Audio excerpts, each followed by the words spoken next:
Well, Richard, very nice for you to come down this morning and meet with us. This is, for the viewers at home, this is Richard Chercio. He is running for North Las Vegas Ward 4. There is no incumbent in this particular race. Excuse me. Richard, again, my name is John Paris. On behalf of myself, Mike Vaswani, our president of AAG, and Kevin Fung, our executive vice president, we appreciate you being here this morning. The Asian American Group has been in existence for over 20 years. For the last 7, we've been doing endorsement interviews for both primary and general elections. We know this takes a great amount of time out of your schedule, the candidates' schedules, to come down. We do appreciate that. However, we feel it's important that the constituents know exactly who they're potentially going to be electing. We plan on having a makeup day for the other individuals who could not be present this morning or this afternoon sometime within the next week, and we will be releasing our endorsements probably sometime next weekend. Not only will we inform the individuals who we interviewed of our endorsements, but we also will be taking out ad space in various Asian periodicals throughout the valley and essentially publishing a slate card of the individuals who we are endorsing for the primary. Since there are only 2 individuals who are running in your particular race, the primary is effectively the general election. So unlike many other individuals, you're looking at April 7th being the end of your sprint. Okay, yeah, sure. So I'm sure you're looking forward to it. But that having been said, why have you decided to run for this particular race at this particular time?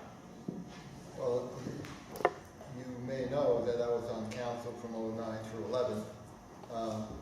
During the past 4 years, even though I wasn't on council, I stayed very much involved with our city.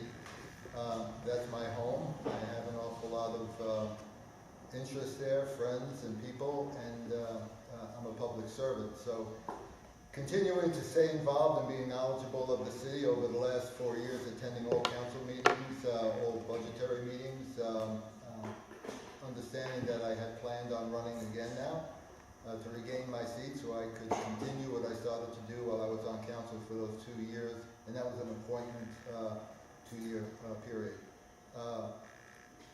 The city, we know where the city stands financially, at least I do, and I feel obligated to get back in there and do my part with Mayor Lee to bring in business, to bring back the quality of life and the infrastructure of the city, up to and including, of course, Ward 4, as my constituents and friends there, but also just to generally do some good things for the city in and of itself and help it to grow forward. Well, considering the amount of time you spent, even though you're not on the council, the amount of time you spent attending council meetings and following the local politics over the last 4 years, has there been any vote or series of votes that stands out most to you as something you would have done differently? Well, one thing I wouldn't have done during that time frame when I was out was to vote to void the contracts of the public safety employees there, actually all of the units. That was really just a kicking the can down the road process.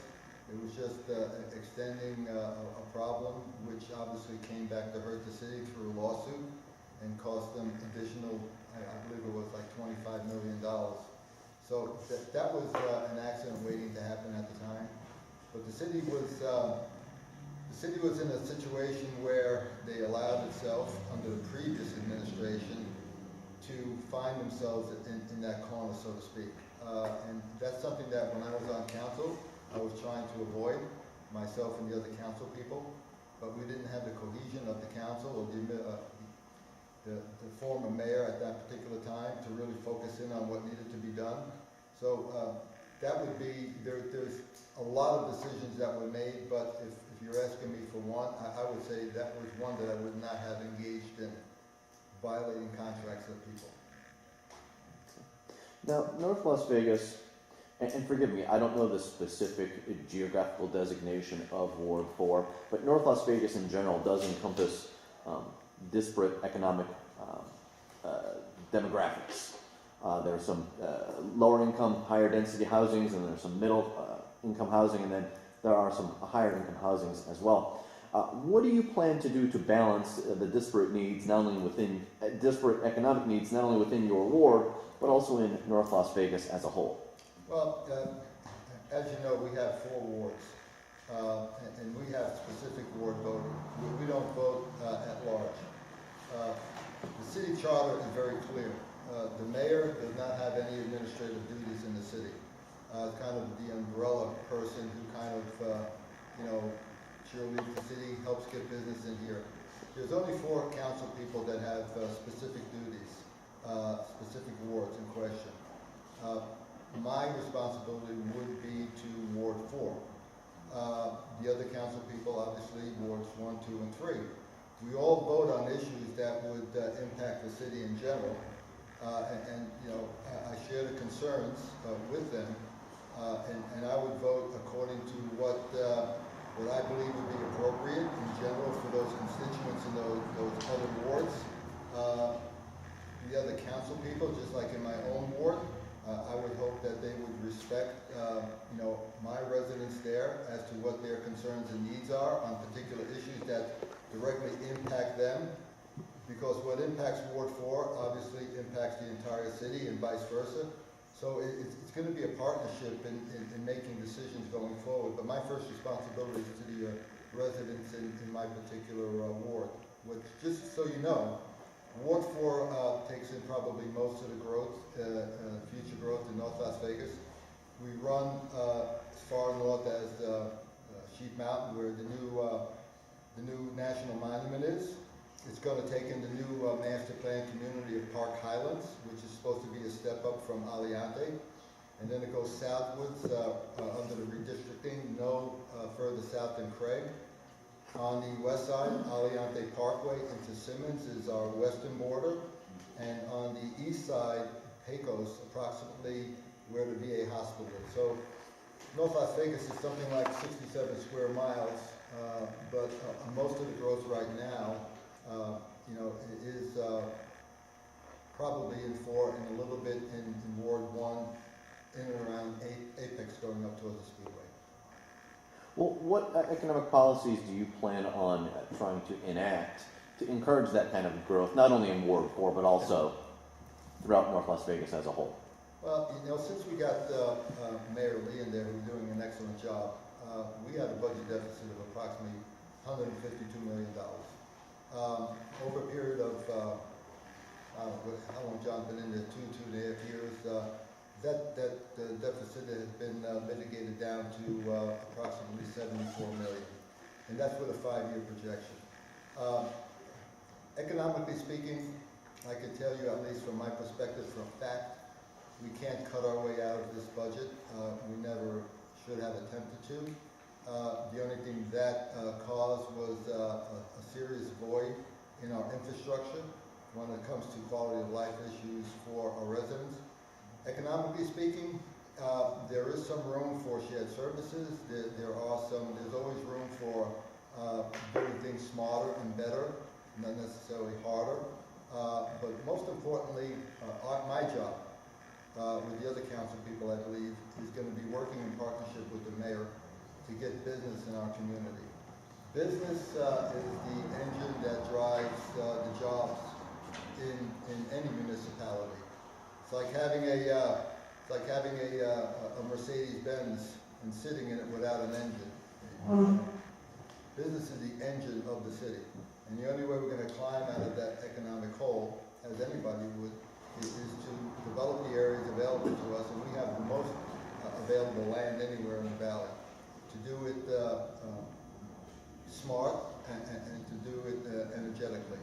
And that'll be part of my job. I'll be representing the residents in my ward for their quality of life issues and addressing their concerns on a daily basis, because I'll be doing this full time. But also then to work in partnership with the mayor over the next 4 years. I hope I'm answering your questions. We would tell you if you weren't. Okay, good. Before I just keep going with all these questions, is there anyone else who wants to jump in? This is usually where I offer it up and then no one takes me up on it and then I just keep going, but this way I feel like John's doing a great job. Keep going. Anyone? Okay, good. Happy to do so. Regarding North Las Vegas, obviously it has its own police department. It doesn't share in the metro. Right. Police departments in many cities in our country have come under fire as of late. Probably that's the wrong terminology to use, but they've under some heavy criticism for the potentially biased implementation of their procedures. Obviously, I'm referring to the most recent one I'm referring to is Jefferson County and how the report recently came out from the DOJ, I believe within the last week, with the manner in which they were, well, the issues that they were having in their police departments. Having been a resident of North Las Vegas for several years now, do you see that there are any issues within the North Las Vegas Police Department that need to be addressed? Do you think there's any biased implementation of their policies, or do you think there's any reason to perhaps have similar inquiries, as not as deep and as far-ranging as what happened in Jefferson, obviously, but any similar inquiries to the North Las Vegas Police Department? No, I don't. I work very closely with the police department. I was the one who formed the Volunteers in Police Service. I'm a citizen graduate of the Police Academy. I work very closely with Chief Chronister, even being out of office. They're very proactive in getting out into the community. They used to when we had a fuller staff of police officers, they used to be able to get into the different high schools and speak and just make themselves part of the community. As a matter of fact, most recently we had a vacancy in our police department, and Alec Perez, who was a lieutenant or captain really, was promoted to assistant chief. And I thought that was a very good move because Alec is Hispanic, and Alec is part of SAC, which is the South Area Command, and he is one that is very, again, energetic in getting into the community and bringing the police in there and making them part of the community. It's almost like the old beat cop mentality. So over the years that I've lived there, from 2001 up until present, and then being involved with the city beforehand, being on council from 09 through 11, and since then, I can tell you that without a doubt, North Las Vegas Police do an excellent job. I don't see any issues that you're referencing, thank God. The only problem that we're having with our police is that we're down 75 police officers. So that makes it very difficult for these people to get around and do their job. Thus, the Volunteers in Police Service, where we actually do patrolling out there in modified police cars, and whenever there's a 401, an accident, you know, we'll go ahead and assist them and cordon off the road so they can go back to running to another call. So I think they're very community-minded, they're very open, and they're very engaged. And as I said, I don't see any of those issues. And forgive my ignorance, you said there was a reduction in 75 individuals in the police department itself. I'm assuming that includes support staff and officers. What percentage of the force? Officers. Those are officers. So all officers? What percentage of the officers are no longer, does that encompass them? How many officers are active? Well, if you know. I don't. I couldn't give you an exact number, but I could say, when I say that we're down that number, that's through attrition. Nobody's been fired. Same thing with our fire. We're down maybe approximately 63 firefighters, even though now, at least going back to the police, we did get a grant to hire 15 more, and they're starting the police academy. But because of attrition and not being replaced, that's where we're down, but nobody's been fired. Unfortunately, because of the big question mark out there, whether or not they were going to get laid off, a lot of our firefighters took either jobs in Las Vegas or the county, or retired. So, you know, both of those things, both retirements and then looking somewhere else for a more solid job, fearing being laid off, has kind of contributed to us being down in both of those public safety departments. Do you see any way to compensate for those losses, not only just for public safety purposes? Do you see any public safety issues overall, or do you think that there are any needs that are not being addressed because of the reduction in the... Well, you know, you could always do better, okay? You could have a full staff of public safety, and you know, there's always going to be room for improvements. But as far as what can we do better, the best thing that we could do right now is really what we're doing. You know, we have a volunteer force, and And if anybody doesn't believe that the volunteers in police service are nothing more than a glorified retirement group of people just riding around like security patrol inside an HOA, you would be very wrong. There was recently a mugging, for lack of a better word, at one of our casinos there, the Cannery, where an elderly couple were accosted. They were knocked down into an elevator, their car keys were taken, and the gentleman took the vehicle. Well, lo and behold, one of our VIPS units, when they were doing patrolling, and they patrolled both in the commercial sectors, but also in residential areas, they found that vehicle. They recognized the license plate and they called it in. So the car was not only recovered, but the person who stole the car was apprehended. Now, when we talk about can you do better, that's how we're doing better. Knowing that we're understaffed, we just don't have the resources to have the police officers actually patrol a lot of the community. They still do, but not to the degree that we would like them to do. So this is kind of an auxiliary force that we're building. It's not going to go away, even when we're fully staffed, and we will be eventually. So I think that we're doing everything that we can do, but there'll always be room for improvement. That's just life. That it is. Well, we're coming right up. Normally we have two individuals up there. Yeah. Well, you could ask me those questions too. Well, it would have been the same questions we already did. But unlike most races that we're having, normally for a primary race, we endorse two individuals to go through. Obviously, that's not happening in your particular race. So we will be endorsing just one person, either you or Mr. Anderson. I don't know if I said this, the day's already blurring together. We will be having a makeup day made available sometime next week for Mr. Anderson to appear if he so desires. But other than that, again, we'll be releasing our endorsement lists probably within the next week or so.